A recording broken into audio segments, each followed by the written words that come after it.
think, yeah, we're live. We are live. What up? What what's up? up? I'm Tetrosphere. Very special broadcast today. New series started with my boy Alex Stoddard. Hey, what's up, man? Thinking on Res, a Yu-Gi-Oh podcast. Yeah. How are you, man? I'm doing good, man. How are you? Good. You know, just a little pumped about this new band list. You know? Yeah, let's get that pulled up Okay, of course. so we can not miss anything here. I think we're probably gonna go over each hit. Well, maybe not. We probably don't need to talk about like the semi-limits. I meant But like, each impactful hit, we'll Yeah. kind of go over individually, and then I think what I want to do is I want to pull up the list of basically the decks that were relevant last format, and kind of talk about how we think the list affects those decks, whether they're in a better spot, worse spot, if they're irrelevant now, if they're contenders now, maybe before they weren't contenders, so on and so forth. Of course, sounds great. Let's Konami Limited and the Forbidden List TCGs. I want to just pull up the tweet. Oh, come on now.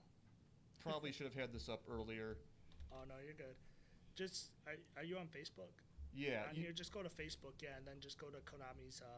Yep, that's definitely the wave. I am, as my audience is well aware, I am terrible with technology. Nope, it's not Konami. It's Yu-Gi-Oh! I'm an idiot. Konami, I think, or something like that. Something like that. Yeah. If you've Googled that, it should be fine. Yeah, right there. Yu-Gi-Oh! Card Games Konami Europe. Okay, awesome. All right. SP getting that secret rare today. Yes, I know a lot of people are very excited about that. Pretty much everyone saw it coming, I think. Oh yeah. But It's not a welcomed reprint. So yes. it Here we is. go. Excellent. Okay. All right, let me just make sure we're looking good. Yeah, I think, let me reposition myself a bit here. Okay. What up, Croak? All right, so starting off, of course, with the Forbidden, we got Fiendsmith's Lacrima, Appaloosa, Calamity, Beatrice.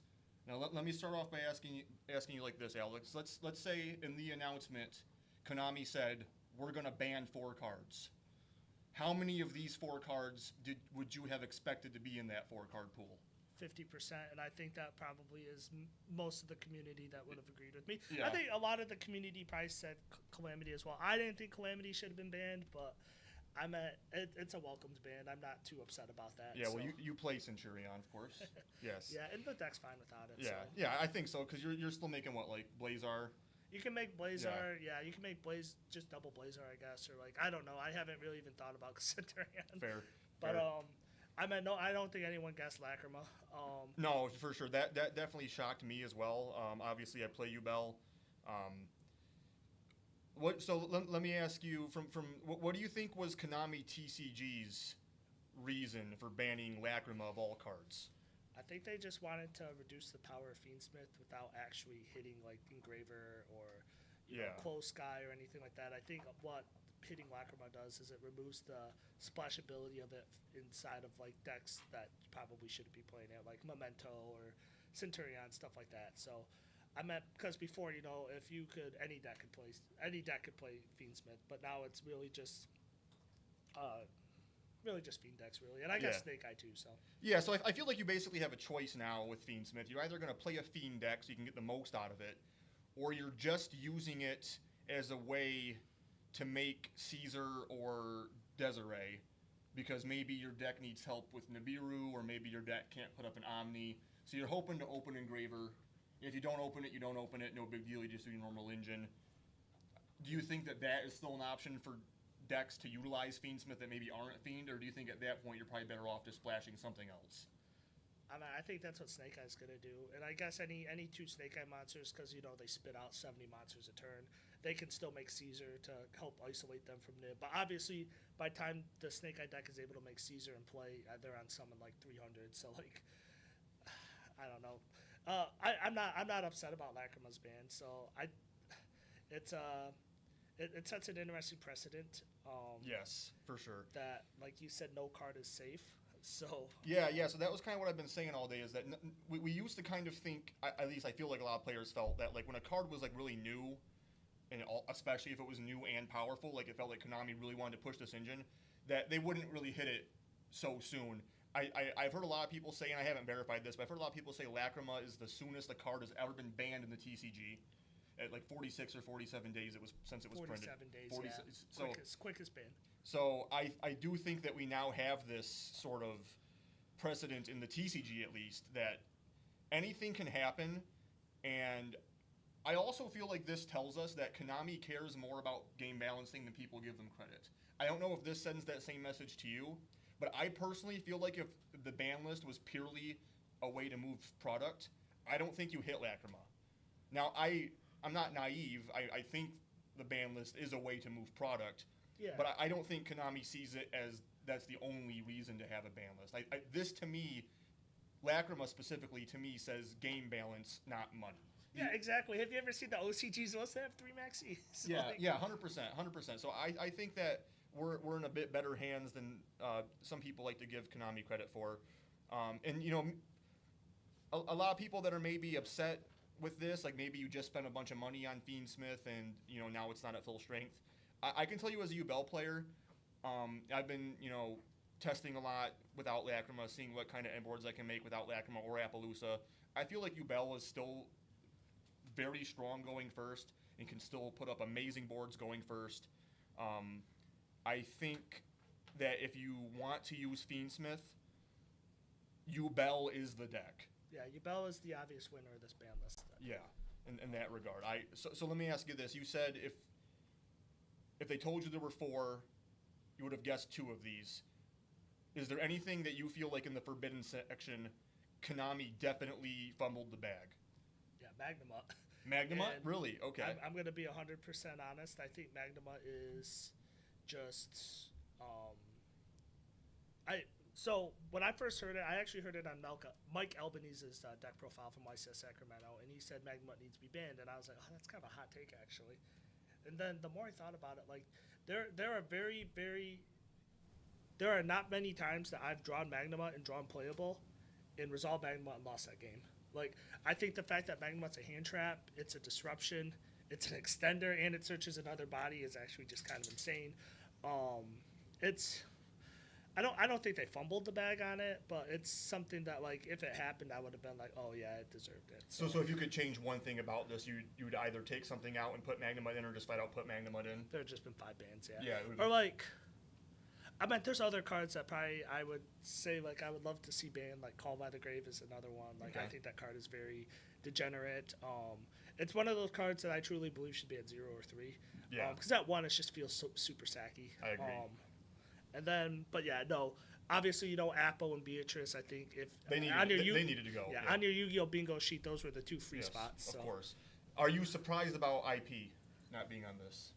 Yes. Yeah. And it's not even that I think IP is broken per se. I think it's the fact that like every deck lately that's been playing, like every combo mid-range deck is just ending on the same board. You know, Apple IP. Before the previous ban list, Apple IP Baron, like, yeah. And I think Konami's really trying to make a point of getting away from that. No, I agree, because like really, what generic boss monsters in the extra deck do we have right now that are like really powerful? And I feel like there's not a lot, and even the ones that are technically generic, like Varudras, like yeah, 2 level 10s is technically generic, but that's hard to make. Exactly, yeah. Like, I don't think there's anything wrong with Varudras. Right. And, like, you know, IP is a card that I guess I'm not shocked it didn't get banned, but if it got banned, it'd fall in the same category as Magnum. I'd be like, oh, yeah, it probably deserved it. I was kind of 50-50 in whether or not it would go. I will say, as someone who's planning on playing Malice, I am happy IP's here, because I plan on their end board. I think what I'm going to do, just to spite Tenpai, is I'm going to IP into Avramax, and you either have Droplet or you can't beat me over. So okay, all right. Because I feel like Avramax is just crazy when it's made with IP. Yeah. I like the Razor deck. Like I'm excited for crossover breakers, but I like rank 4s. So fair. But yeah. All right. Apple, Beatrice deserve to go. Lacrima, Yeah, whatever. And then Hot Red definitely deserved to go. I'm surprised it missed Surprisingly. this list. Yeah, So. I thought Calamity was going to go like next list. I didn't think it would, because I didn't feel like Centurion was relevant enough for this to be on the radar. Oh no, it wasn't. You know what I mean? But I mean, I got some Blue Eyes that can do it too. So like, Okay, that's fair. Well, let me ask you this. I just kind of thought about this angle. Would you say this is one of the hardest hits a tier 2 or 3 deck has ever gotten? Like, do you feel like they've ever hit a tier 2 or 3 deck harder than banning Calamity to me, it's effectively a Centurion nerf, right? They're not looking at RDA. yeah. I meant when they ended Toss format, they banned Electromite and they put the Servant of Endymion to 1, and I think that was the hardest a tier 2 deck's ever been hit. But this is up there, so Yeah, for sure. That's kind of crazy as well that we now have like not necessarily a precedent, but sort of like a reminder from Konami, like, hey, just because your deck's not the best deck in the game, that doesn't mean you're off our radar. We're still looking at what you're doing. I don't think anyone's sad about King Calamity. No. I don't think anyone should be sad. I think we both kind of share the sentiments that it's shocking. Yeah. Centurion's one of my favorite decks of all time too, and like I'm not sad about it. Like Right. that card was unhealthy. Fair. So, do you have any other notes about the Forbidden section before we move on? Nope, adios. All right, cool beans. Let's move on to Limited. Okay, so this to me was interesting. Obviously the thing that sticks out is the Snake Eye names, but we'll technically go in order. What do you feel about? How do you say that? Do you say Ava? It's Eva. Eva. How do you feel about Eva coming back? Doesn't matter. Does not matter. Okay. So we'll just brush right past that. I guess real quick. If any, what decks might benefit from that coming back to 1? Drytron, but like Beatrice is banned, so like really the only way you can get any use out of it is like discarding it off of like Herald or tributing off a Drytron name. I guess Drytron got a little bit of a buff because of it, but I don't think it's enough of a buff to make the deck good. So. Okay, fair enough. Gravy. Come on, man. All right. So obviously next on the list here we have the Snake Eye names. Ash to 1. One moment. Gravy, come on, man. Experiencing some technical difficulties. Doggo difficulties. Yeah, doggo difficulties. They know Gravy.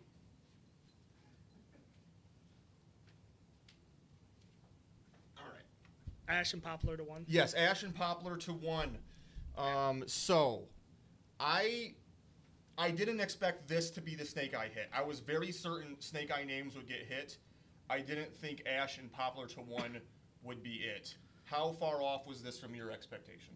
Very far off, but just like you said, like Konami, ban lists are kind of a business move, and this was this was 100%. This was business. This was a business move because, and I've been saying it for months now. Like, there's no way they let Snake Eye die on this list because it's not financial. It doesn't make financial sense for them because Azamania is coming out in the next set. Yes. And this is the deck that uses Azamania. So like, I think Ash to 1 matters. I think Ash to 1 matters a lot less than Poplar to 1. Poplar to 1 does matter because now if you drop Poplar's a brick now. Yes.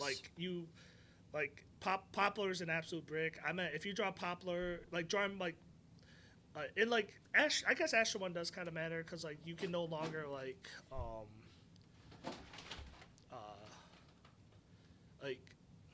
Nah, I guess it doesn't really matter. Ash to 1, you still have 3 Wanted, 3 Bonfire, 3 Witch. Yeah, so, you definitely have no shortage of ways to. I mean, if you wanted to, you could even up your count of.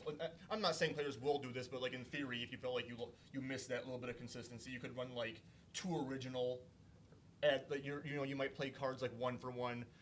There's other ways to get to Ash. Yeah, I don't think I think they're just gonna the same plain old chicken noodle soup Snake Eye deck. The deck doesn't have to do anything crazy or special. It's just it's just gonna be Snake Eye. So yeah. So I will say I still feel like Snake Eye is going to be very good. I expect it to be, if not the best deck, a contender for the best deck. Yeah. This format, this ban list, there was 29 changes. I don't think I've ever seen a ban list this big and do so little. So that's kind of an interesting way to look at it. Yeah, the number of names that have changed in the list is significant, but really, and we'll get into this more in depth later, but probably most decks only shifted 1 or 2 spots in their performance. Exactly. Yeah, we can talk about that later though. Yeah. So we got the Gimmick Puppet hits. I don't play Gimmick Puppet with it or against it often. My understanding is they can still technically do the FTK, but it's much harder. It fails now basically to any interaction. Do you have any input on this? Because I don't. I genuinely don't. Yeah, suck it, Travis. I'm just kidding. Yes. No, yeah, the deck can still FTK if they open the field spell, but Okay. it's extremely susceptible to hand traps. So, I'm fine with that. The deck can have its FTK. It's not. I don't think it's a viable FTK anymore. So. Right on. Yeah. So I mean, they probably understood the assignment there. Then we'll see what actually happens. I don't think it was really topping, anyway. Like. No, Clifton Land just won. I think Nashville regionals with it, but I mean he's just a really good player. So Fair. All right, so we got branded fusion to 1. I didn't see this coming. I know a lot of people are pretty happy about this. Some people are pretty upset. I've seen some branded players on Facebook saying that they feel like they could have been running it at 1 this whole time. Now that they've had to run it at 1 for a few days. We obviously have a branded player at our locals. How do you think this is going to affect him? Rip Bozo. Heard he did pretty bad at locals on Sunday. So. Oh, is that right? Other Chris, if you're watching this or watching in the future, you just switch decks, man. Play Ubel. I think, in all seriousness, the deck's fine. I think it's probably fine. When you're asking me about like fumbles, Albion was a huge fumble. Yeah. But Branded Fusion 1 is fine. I think it did enough to where it's going to take the deck out of like the meta game. But where it's still playable at like a local or regional level. And like at the end of the day, like Konami isn't trying to eradicate this deck. It's just trying to like keep it out of like, it's been topping YCSs for almost 3 years now. So like it's probably time for it to exit the meta game. So, and I'm no branded expert either, but like now your chances of going Lost Fusion is way less. Yes. Like, because now you can't, if you are hard open one or the other, then it's just your day. But like, and an interesting theory that my friend Austin Hendricks was telling me, and so was my friend Chris, ashing the Quemdow or ashing Aliber, because if you do that, you cut them off from thrusting into fusion duplication, and you put them on. They better have the one of branded fusion. So like I think that's an interesting I think the deck is now very susceptible to hand traps. So and that's okay. The deck deserves to be. Of course. Because when that deck draws good, it feels unbeatable. So, I was watching the Heart of the Cast, and their take on branded fusion was it felt to them like Konami is okay with the puppet lock, but they're not okay with it being splashed into other decks, like how you have like branded Chimera or branded Voiceless Voice. They feel like this hit makes branded less splashable. Do you feel like it makes it less splashable? Like is Voiceless Voice branded now not an option? Any branded variant that isn't just pure branded Despia is unplayable now. Okay. No one's playing Aliber because the idea is you would play these braided variants because the decks that were playing them had a strong normal summon. So right, okay, fair. So moving on from that, then we got Opening of the Spirit Gates, obviously a direct Ubel hit. So my take as a Ubel player, this is a non-hit. I don't really care that I now only have 1 Spirit Gates. I thought for the longest time that this hit was really going to kneecap the deck, but I don't think this hit matters at all. No. So no, because so basically previously I was running 2 Dark Beckoning, 3 Opening. Now I'm running 3 Dark Beckoning, 1 Opening. So I went from 5 ways to access it to 4.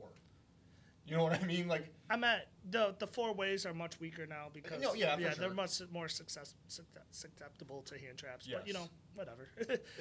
it's Ubel got a very light slap on the wrist, and I don't think the deck actually needs to be hit. If you want me to be 100% honest. No, I think as powerful as it is, and I think it's a very powerful deck, I feel like it has serious drawbacks that balance it out.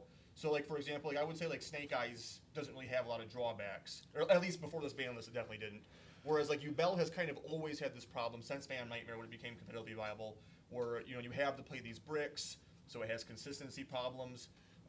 Players were running more than 40 cards. It has issues playing into established boards. Yes, going second is harder, especially now because you're running so much engine, you're not running as much non-engine, which means, you're playing less hand traps, playing less board breakers, so your opponent is nearly playing uninterrupted, and you don't really have the going second flexibility. I think that kind of lends to that as a lot. So I feel like personally the Ubel hit, I think this was kind of like lip service. Like, see guys, we were going to hit Ubel. You know what I mean? Like, yeah, if they really wanted to hit the deck, they would have just banned Yama. Yeah, they would have banned Yama or Phantom to 1. To me, would have been like meaningful hits. And we'll see. So someone was talking about running a tour guide Fiendish Rhino package. Over the DBB package? Yeah, instead of. And I saw that in the Ubel Duelist Facebook group as well. we'll see if that gains traction. I mean, I don't know. I feel like Opening of the Spirit Gates is such a good card. I think, but the problem is, like, I feel like whether I have 1 or 3, I don't really care. Yeah. As long as I have access to it. God, I hope so. I love Tour Guide. One of my favorite cards. So. I think it's a really cool card as well, so we'll see if that becomes better. I just kind of doubt it. But I think it's cope. Fair, yeah. Okay, so I'm excited about this next one. I was really, really excited. I'm excited for the next two. So Chris Wilson's in the house. What up, buddy? Pot of Prosperity to 1. I wanted this bad. I think everybody is excited about this one. I want a Pot of Prosperity banned. This card is Pot of Greed, but better. No deck should be able to see going first its first 11 cards and going second its first 12 cards. Like that is insane. Like no deck should have that. Croak's pissed. He said boo. Sorry, Croak. Croak. No deck should have that level of consistency. Yeah. And like I say that as a player that plays Pot of Prosperity in almost every deck I've ever played. It's an extremely powerful card. Yeah, it's extremely powerful. Like there's nothing worse. Like there's like Pot of Prosperity created this weird like duality of like going second, your opponent would activate Pot of Prosperity, and you would really have to think like, do I really want to like waste a negate on this or like an Ash, because it's theoretically not correct to do that, like to ever like negate a pot card. But like, what if they grab like Evenly Matched and they had Dark Ruler or Droplet in hand, or what if they grab Dark Ruler? Like, it just feels so bad when stuff like that happens. So like, I think a lot of the decks like that use Prosperity as a crutch, you didn't deserve to be good anyway. So like, that's my take on it. What do you think about the argument that because Tenpai is the only meta deck that played Prosperity? It was a Tenpai hit, yeah. But because of that, it feels more like a hit to Rogue decks. Do you buy that? I mean, I don't think Konami ever factors in like the power of Rogue decks when they do their ban list. I think Pot of Prosperity was just such a splashable card that it just needed to be banned. I think the reason why they did this now is because they were able to milk the reprint from almost a year ago now. So because before that, when people were complaining about Pot of Prosperity being banned, it was a $40-$50 card at the time. So like they were like, well, they got to sell a reprint. So like people got a chance to play a $5 Pot of Prosperity for almost a year. So I mean, it's a very no one's upset about this hit. I don't think so. Other than Croak, everyone seems to be really happy about Prosperity to 1. And speaking of Tenpai hits, which I agree, Prosperity was a Tenpai hit. We do have Sangan summoning to 1. I think everyone also kind of saw this coming. Thank you, Jesus Christ. Yes. I hate this deck. This is actually, I was telling my friend Austin Hendricks a couple nights ago. I've never felt so much hatred towards a deck except Tenpai. Like one of my friends told me a long time ago, like, the issue with Tenpai is there's I don't think there's a whole lot of skill expression with this deck. Like, there's very rarely, you can very rarely see a difference between a good and bad Tenpai player. I don't know. I actually thought about playing that deck for the 3v3, but my teammates Brock and Chris talked me out of it. Like, no, like shout out Brock and Chris. Yeah, it's got a huge target on its back. Like, you don't like. If I played it, it would have been my first time actually reading the cards. So like, I had the whole deck, but like, I was like, maybe I should just not play it. So now it's forever just gonna sit in a deck box. So I'm never gonna play that deck. And you know what kind of sucks is, and I made this point a lot too, is I feel like the intention behind Tenpai could actually be quite cool, because at least in my experience as a player, and you've played a lot longer than me, so you can attest to this. Have we had before a meta deck that like their main axis was battle phase? Like, no. So like they could have done something very cool here, and had a new deck that interacts with the game in a new way. They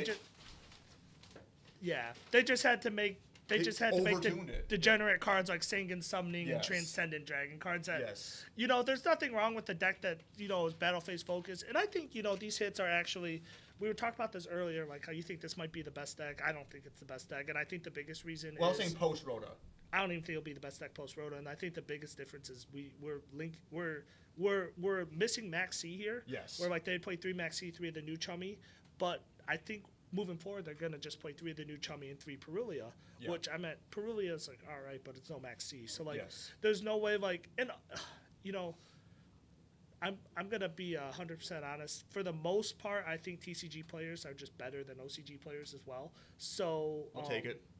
A lot of the times, I don't know. The deck's very susceptible to hand traps now.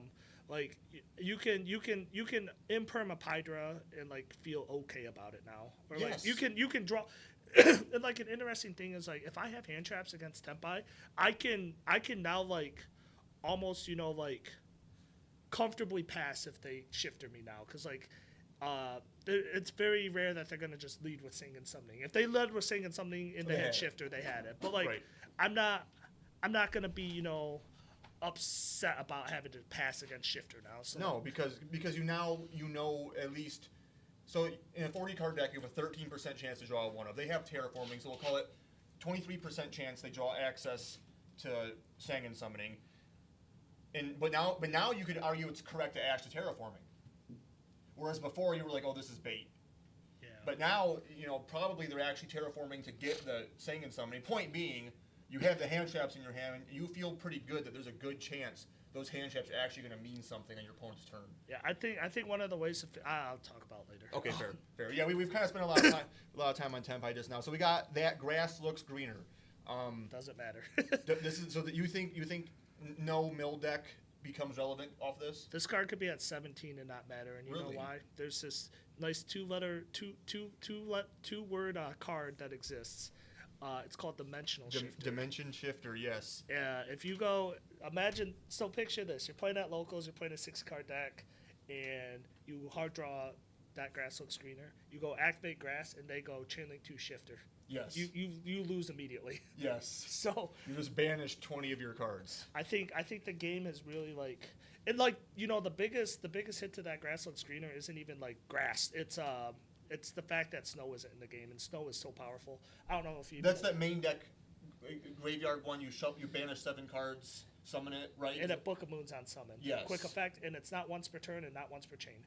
So you can mill like 40 cards and have like 5 snow banishes, 5 snow Book of Moons. So like that card's absurd. Yeah, it wasn't Master Duel. I remember always thinking that card was such a problem. Yeah, it came back about 2 years ago to the TCG, and Dragon Link was playing it, and they were sending it off Shooting Riser. Okay. And it was like to help insulate them through like Dark Ruler or Droplet. So like if they got Dark Ruler or Droplet, they would have 2 Snow Book of Moons. So like, yeah, that grass looks green is fine. It's probably gonna be at 1 for a while, but like it could probably come back to 3 and not matter. So But so right now there are some people who play a little Tournaments pile with or without Lightsworn. It's usually Tournaments, Horus, Fiendsmith, and some people throw Lightsworn in there. Do you think that is any better? it's Cope. Okay. Last one on the limited list, we have Skill Drain. Good. I think plenty of people would have been happy with this getting banned. I'm fine with it at 1 personally. I think as far as floodgates go, it's not the worst. I obviously think it's very strong. Good riddance. RCR wants to know, what about Infernoid? I'm assuming this has to do with the grass. Hey Ronald, we're not gonna talk about Infernoid. Oh, this is Ron. Yeah. Okay. We're not talking about Infernoid, Ronald. We're not talking about Infernoid apparently. Yeah. So back to Skill Drain.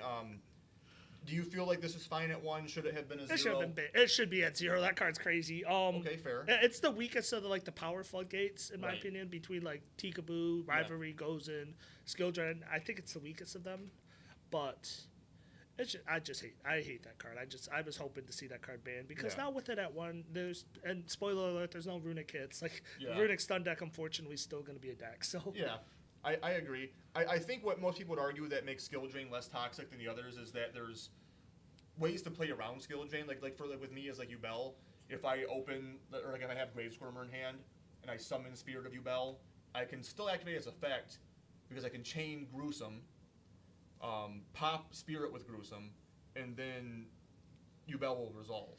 RCR 2772 wants to know what we think about runic stun. It's a deck that I wish didn't exist. Yeah. Fair enough. Stop playing that deck, Ronald. Yes. Every time you play that deck. If you make one more comment about that, I'll drop your address on He's gonna dox you. So, I'm just glad he didn't play it at the 3v3.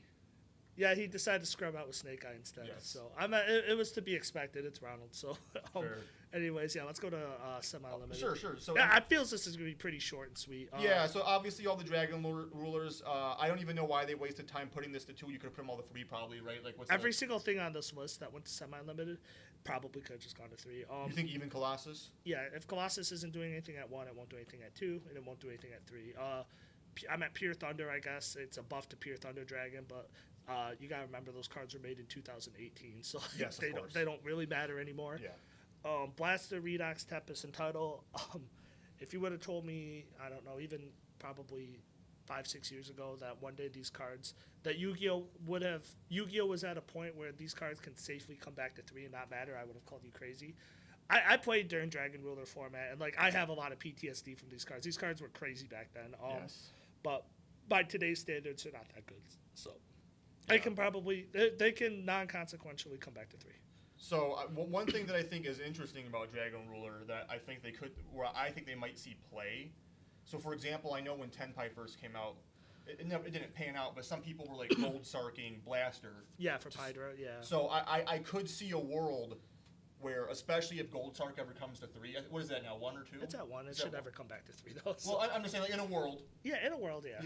Or maybe even, I don't know, even at 1, you know, you Gold Sark. Well, then again, I suppose at that point you don't care to have 3 of them in your deck. So I don't know. I think there's maybe interesting things you could do with Dragon Ruler, because the other thing too is they're not hard ones per turns if I'm not mistaken. They are. They are hard ones per turn. They are all hard ones per turns. And they're hard ones per turns as in if you summon this. What the heck? Oh, this is just something. This Anthony sent something in the events group.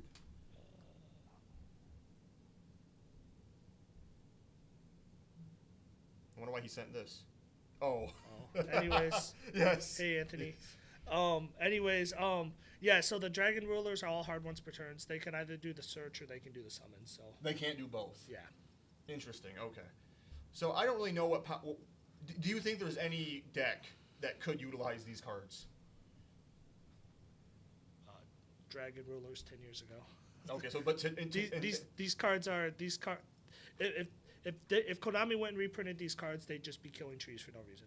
So. Okay, fair enough.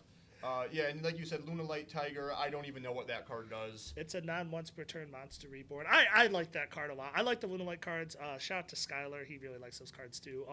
The Luna Light deck was really cool back in the day. You know, that was 4 years ago, so like it doesn't matter anymore. Like back in the day, it could end on like Redoer, Lambda, Search, Gamma. Okay. And like make a Dweller, which I meant, and for 2020, that was insane. But in 2024, I don't know how good that is anymore. So. Well, it's not nothing. Yeah. I feel like. I feel like still to this day, Redoer is a viable card. Personally, I think you're looking at that rank 4 deck. Yeah. Do you think you might play Redoer, or do you think Redoer's been power prepped? It's like my 17th or 18th card right now. Oh, okay. That I'm testing, so. Yeah, fair. Colossus. Yeah, I love Thunder Dragon. Like anyone who like knows I really like those cards. Marincess can use title. I don't care about Marincess. I like Colossus. I think he was a good card by 2018 standards, but there's a lot of cards that didn't exist back in the day that exist now, like Dark. A lot of ways to out it. Dark Ruler, Droplet. Nibiru. Like, there's just a lot of SP Knight deals with it. And like Flamebird, make it spell and trap it. I mean. Like there's Desiree send when it's sent to grave, and Graver send when it has Requiem equipped. Yeah, there's just there's so much non-destruction removal. Card's been power crap. I hate Colossus. I'm trying to search sector launch. All right, man. Well, you can do whatever you want at table 7, round 4 at locals. Yes. Ib the World Justice Justicer. Yeah, sure, whatever. That card doesn't matter either. Yeah, so of course this part of the list didn't really matter. And newly unlimited. And let's just say it like this: anything here matter to you? Kieran. It doesn't even matter that it matters because I really like Magispector, and it has been 8 years since Kieran's been at 3. And that's what I say is like Konami likes to keep these cards at an unnecessarily long time in jail sometimes. Like Kieran could have came back to 3-4 years ago. Plushfire could have gone to 3 without even an errata. So like. The errata just made it a hard once per turn, right? Chris said Armageddon Knight. I meant, yeah, sure, Armageddon Knight's really cool. I also have a lot of PTSD from that card because anytime Armageddon Knight's played, it's always played in something super degenerate. So like, well, so it's a foolish of a dark monster, right? Yeah, on normal summon. Yeah, so like, back in the day, like Dark Warrior would use it, and I think Dark Warrior was the deck that got it limited, but Soul's banned, so like that doesn't matter, and like, the card's just been outclassed by just better cards too. So well, let me ask you this: does this have any value in Memento? No. Okay. Red Rose actually might. I don't know. Hulk's gone. I could see Red Rose maybe seeing some play eventually down the line. Not right now though. Okay, fair. Time Seal could be at 40 and no one would play it. You know what I thought was funny about Time Seal? The first thing I thought about when I read this card coming to 3, because Mimigul can rip like 4 cards from your hand. I could just imagine them time sealing after like hand ripping you so much, and then you just are playing with 2 cards for like 3 turns. The hardest part about Time Seal is you have to play it like turn 3 because you can't chain it to their draw phase. So like they already drew for that turn, so you have to wait another turn to actually get value out of it. Red Rose and Runic for all right, dude, whatever. I hate. We're not talking about Runic, but Red Rose. I think we'll see play transaction rollback. Well, no, but it's still the same deal because, well, I guess so. If you're able to mill transaction rollback and time seal turn 1, you could skip their next draw phase. Yeah, right? man, that's viable. What you overlay 2 level 6s for Beatrice on your turn. Send time seal on their turn. You send rollback. So, no, that doesn't work. Okay, imagine a grass deck. Paleo. No, I had Paleo with 3 time seals. I had a really cool idea with Labyrinth, and I only did it just to like. Yeah, thank you, Ronald. Yes. I had this really cool idea with Labyrinth where like I could like tutor out Time Seal and then Coup Clock and then just skip their draw phase and then you can just loop it with Big Lady. But that's just not viable. So yeah. Denglong could have came to 3 years ago, not mattered. Ancient Fairies errated, that doesn't matter. And even without an errata, I don't think it really mattered that much. Plush Fire could have came to 3 without an errata as well. Pendulum card just sucks. So like I was honestly surprised to see Monkey Board still at 1. Like, and it's kind of crazy to think of that because like Pepe is generally regarded as one of the most powerful decks of all time. So like, it's kind of surreal seeing those cards come back to 3 and no one like freaking out about it because they're pretty. You did this to yourself. They're pretty good cards in 2016 standards, but 2024. Yeah, they're 8 years old now. They've been power crept. Yeah. They've definitely showed their age. So I think Yu-Gi-Oh players have like PTSD, like you said earlier, and they're kind of reluctant to let these like. So for example, like Fiber Jar is still banned. Dude, there's this would have to be a whole other podcast, but there's so many cards on this ban list that could conceivably they could conceivably come back and it wouldn't matter. Oh yeah. Fiber Jar. My hottest take, and people probably I'm gonna get flamed for this. What do you guys think the best hand traps are? We'll talk about that in a second. Yeah, sure. Yeah, we can talk about that. My hottest take is that there is not a single Link monster on the Forbidden list that could come back. That could come back. Could come back. I don't think there's a single one. I think every single one is banned for a good reason and shouldn't come back ever. Like even if you think about it, even like my biggest take in Yu-Gi-Oh is Link 1s are a mistake. Link 1s are ridiculously powerful every time. They forgot to bring Chaos Space. That is true, Battery. They did forget to bring Chaos Space back to Unlimited. That's definitely where they fumbled. They forgot Chaos Space? Yes. To ban it? No, I don't. Nib is better with Apple Ban. Absolutely, that's correct, better. Ali. Yeah, and like, I guess Meow Mew could come back to 1, and I love Prank Kids. It's one of my favorite decks of all time. But like it maybe that just stems from just having PTSD from it. I guess Meow Mew was probably the only Link monster I could ever see coming back. Like every other Link monster just enables just more than it should. Like without a doubt, Link is the most efficient summoning mechanic, I would say. So the cards, I feel like, always have to be well designed to balance that, and when they're not, that makes them bannable. It's kind of funny because when Konami initially created Links, they even said so themselves. They were making them to slow the game down, and did the exact opposite. Well, so it brought it worked for probably because of the Master Rule, how the Master Rule worked. It did, right? Because weren't you like very restricted in how you could summon from the extra deck at that point? I meant really the only playable ones were like Decode Talker, Link Spider, Link Karibo, Security, Firewall Dragon, which Firewall Dragon was insane. Like those cards, but like what really accelerated power creep, and I think most people can agree on this, is that when Flames of Destruction came out in May of 2018, and that introduced Nightmare Griffin, Nightmare Unicorn, Nightmare Cerberus. The Nightmare cards are insane. That accelerated power creep to I think Flood is like a good like turning point from like old Yu-Gi-Oh to modern Yu-Gi-Oh. Like okay, fair. Flood, the Nightmares are the whole reason why you see like those U-Link decks. Like Yes. Those cards are crazy. Yes. Proxy Dragon, yeah, an Underclock Taker. Shout out to Chris. He top aided a regional with his boy Underclock Taker. He would and he one of his favorite stories to tell me he'd mind control, make Underclock Taker, then summon Mechaba under it. And like back in 2018, that was on a power play actually. So like, fair enough. I couldn't even tell you what Underclock Taker does anymore. I certainly could not. But, I mean, you didn't even play in Master Rule 4. Well, you did play in Master Rule 4, I guess, but like, no, wait, did you? Master Rule 4 started in like 2020. Yeah, I believe 2020 was when 4 to 5 happened. Yeah, so. So let's move on to. We'll go to Yu-Gi-Oh! Meta. We're basically just going to look at all the decks that are, relevant, that are getting basically any kind of attention, and we're going to kind of just talk about how we feel like it affected them. Let's. Just go down the list. Well, we'll do this is the list I want. This is what I want. Okay, so of course, starting and this I believe this is ranked by representation, not necessarily power. So keep that in mind. Any audience feedback you're trying to give right now? I see you. No, it's just Batterby and Chris. Just Batterby and Chris. Okay, fair. All right, so obviously we'll start with most powerful and most represented. Baby. So and this is the most represented deck being Snake Eye Fiendsmith. How does Snake Eye Fiendsmith look after this ban list? The exact same. I mean, obviously not the exact same, but it does pretty much the exact same thing it did last format. It's gonna have a different looking end board. Like I said, I don't think Snake Eye deserved to die or needed to die. I think people are just sick of the deck. Yeah. But like, it doesn't do anything toxic or degenerate. It's just very consistent and does what it does. Fire King, Snake Eye, best deck, sure, yeah.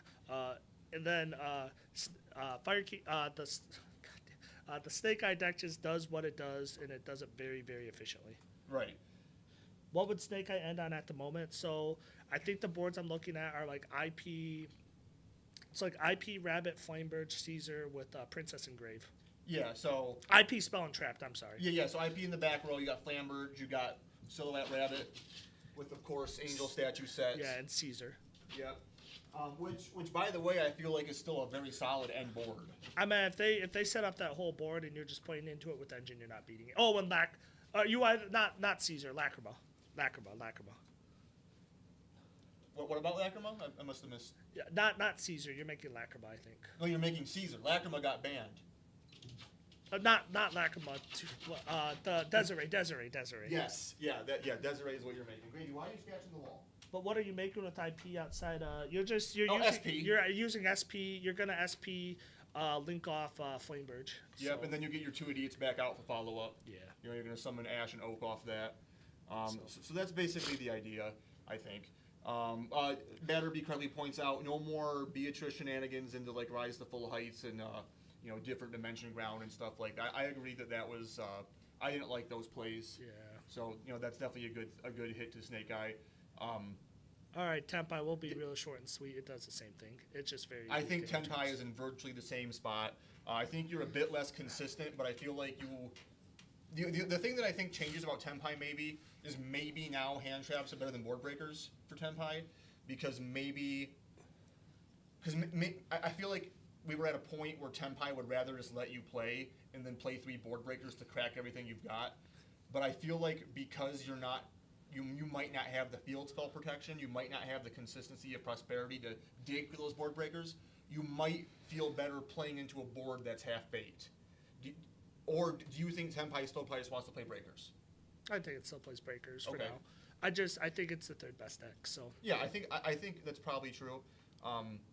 I think that people were kind of moving away from Dora Dora. Do you think Dora Dora comes back to add some consistency that you lose with the 2 field spell? You have to play Dora Dora now. You have to play Dora Dora. That card sucks, but you have to. But it is an extra starter. Yeah. It is a consistency piece, of course. The Tenpai's going first game is weaker now. It was never very strong to begin with. But yeah, you have like. It's still gonna end on Seal's Pass, but like any real deck is just beating Seal's Pass anyway. So like, I don't know, and I still do not think it's correct to make Tenpai go first. I think you just put him on. They better draw. In almost every situation, I think specifically Kashtira and maybe other decks like it, because Kashtira doesn't care about Seals. Because Seals, you bounce their card back, they just summon it right back. Exactly. The inherent summons that once per turn. So I think Kashtira probably wants to make it go first. Okay. But you feel similarly, or I mean, you can push back on me. I'm at but I don't think Cashier is a real deck. So like. Oh, fair. Okay. That's fine.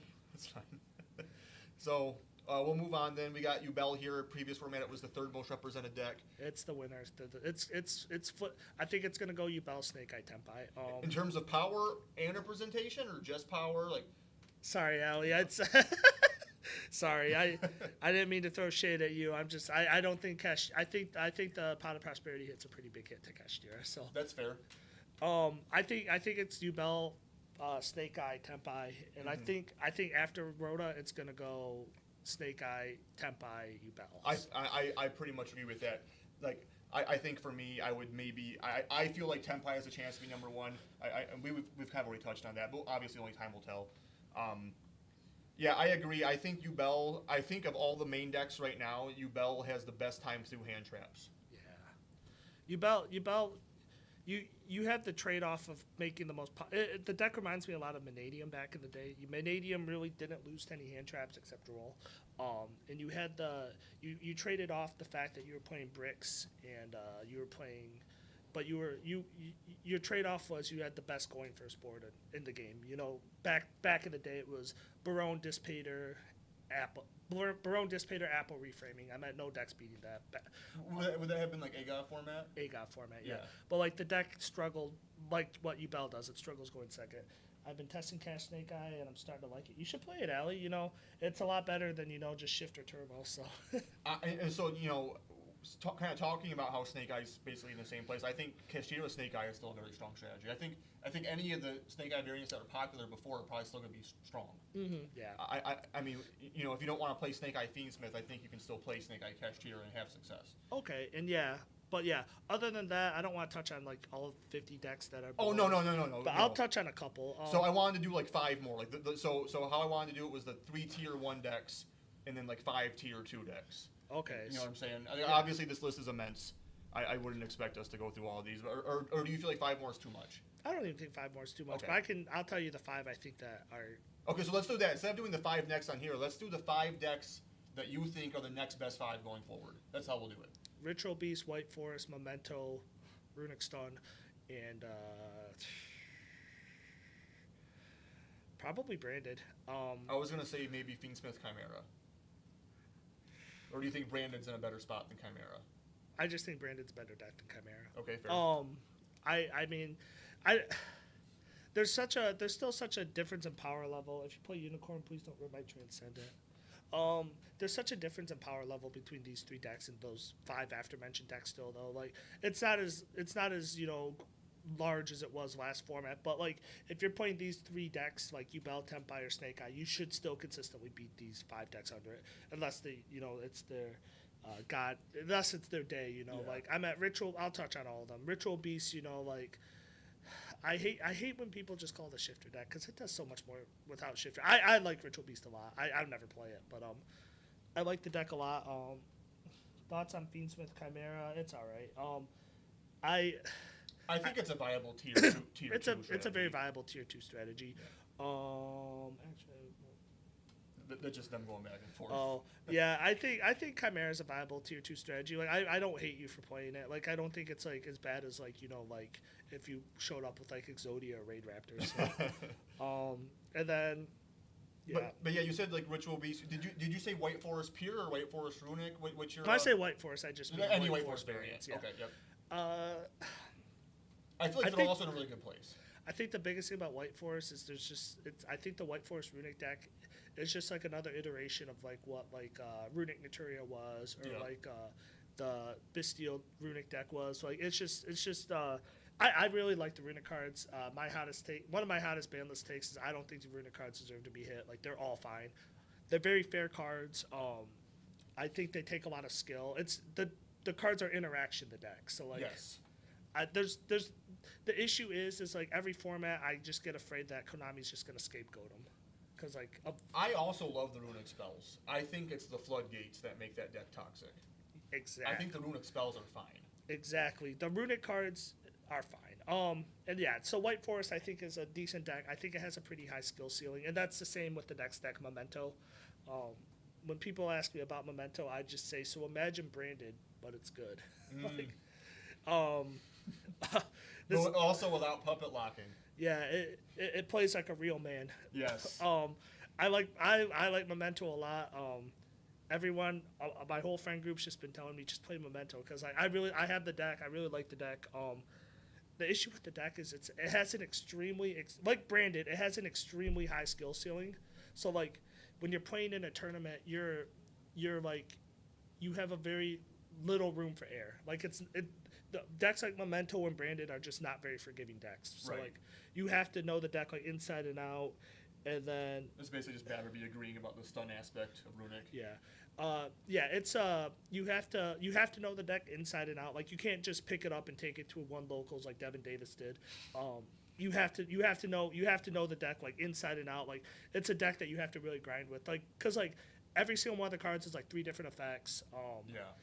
There's like the lines change depending on like what you draw. Like it's never like one fluid line, but when it goes off, it feels unbeatable. So like it can, if you know the deck well, you can play through so much with that deck, because like it's kind of like Branded. It plays 3 Bone Party, 3 Memento Fusion, and those cards are like branded in red. So like they dodge hand traps, they dodge disruption. So like they're really good. So Excellent.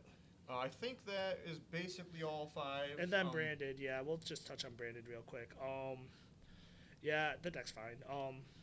I mean, it's so old at this point. What is there to say? Really, you lost 2 Branded Fusion. You're gonna thrust for it if you don't draw it. Yeah, I mean, I guess I could touch on the honorable mentions of Chimera and Melodious while we're at it. Melodious. Yeah, So you think it's not irrelevant? No, I just think it's got a really low representation. I think that deck's actually kind of gas, but Pure? yeah, just pure. Pure Melodious. And then Chimera. Chimera is fine. I don't want to make. I honestly don't want to have an opinion about it too much because I don't know the deck as well as some people do. Sure. But I think Chimera's fine. I don't know how bad of a hit Lacrima was to that deck. I don't think it's huge because sometimes I know Sequentia can also make Baphomet or whatever that big. Yeah, it can make any Fiend Fusion. Yeah. So. Yeah. I believe how they utilized Beatrice. I don't think they used it for consistency like how Snake Eyes. I feel like whenever I might be misremembering. I've only played against it a few times, but I feel like they usually dumped Diabells with Beatrice. So they would make Beatrice off Lacrima and Engraver, and they would dump the original Sin Keeper, or no, maybe it wasn't even off Beatrice.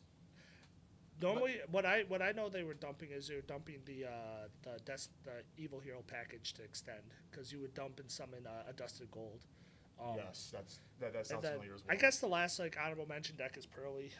Pearly, I think Pearly's good, man. Shout out to my friend Anthony. He won locals with it Sunday. I heard he was shifting people to sleep. That deck's all right. I mean, it's only as good. Decks like Pearly are only as good as the pilot, honestly. Of course. Decks like that are only as good as the pilot, and a lot of people think that deck is just Noir Pass, and like it can do so much more than Noir Pass. Like the deck can go wide if it has to. Like it does a lot. But like with a lot of like these tier 2 decks, like I think what holds them back is they have very high skill ceilings. Like right. Pearly's another deck that like it's not just people just like tunnel vision to Noir Pass, and then you make a 5 material Noir, you try to Noir one thing, you're down to 3 materials, and they droplet use, and you just get punished because you don't know what you're actually doing with that deck. So like, I don't know. Other than that, I guess Snake Eye Fire King like can go with the Snake Eye cards, but like other than that, I don't think any other deck is like super relevant. So fair enough. We can move on from that. I think we've touched on quite a few decks here. Like I said, I didn't want to just for the audience sake. I know you can't see my screen. Oh, and Labyrinth sucks. The list I'm looking at here includes like Ogdo Attic, Exodia, Raid Raptor. So it's definitely a lot more inclusive of a list than we have time to go over. Exactly. But someone did ask. I don't know if they were being sarcastic or if they wanted us to get into that topic, but I'm definitely down to get into it if you have time. We'll probably touch on this and then we're good. So yeah. Well, someone asked about what hand traps we think are. You mean RCR 2772? Yes, Mr. Ronald Calver Reed. Yes, he asked what hand on traps. Holton Drive in Davison, Michigan. I didn't drop the whole address. So he's good. He's good. So that is kind of an interesting question because I feel like you have like the obvious. I feel like Nibiru is definitely stronger. Nibiru is the best hand trap in this format, in my opinion. Ash obviously is really good. Yeah, so the name, I feel like other than, and you were probably already playing Nibiru, I don't think the names have changed. I just think the order you rank them do. Like, so for instance, I think Baylor got worse. Possibly, because I think maybe now even more so we have this split between shifter and non-shifter decks, right? Because it feels like, and it's kind of been like that all year, but I feel like maybe now even more so because I know you said like you don't like it when people call Ritual Beast just a shifter deck, but that is definitely something that separates it. Is its ability to play, not only play shifter, but it could play shifter and make Protos, which I think, to my knowledge, no other deck can do. Because, of course, Ritual Beast... Sword Soul. No, I'm just kidding. Sword Soul can't do that. That's fair. But, yeah. I think Droll might find its way back in the format, too. Hand Traps, I think this was just a W for Hand Traps. Hand Traps got better against Tempai. Yep. They've always been good against Snake Eye. They're even better against Snake Eye. But, like, against Snake Eye now, like, you can conceivably, just draw Nib, and, like, you can still, like, sometimes be just okay. Like, sometimes Nib can just stop them, or, like, definitely 2 hand traps are stopping them now, so, like... Yeah, which is interesting. Do you think people are going to run less or more hand traps? Because think about what you just said. 2 definitely stop them. That means I don't need to draw 3.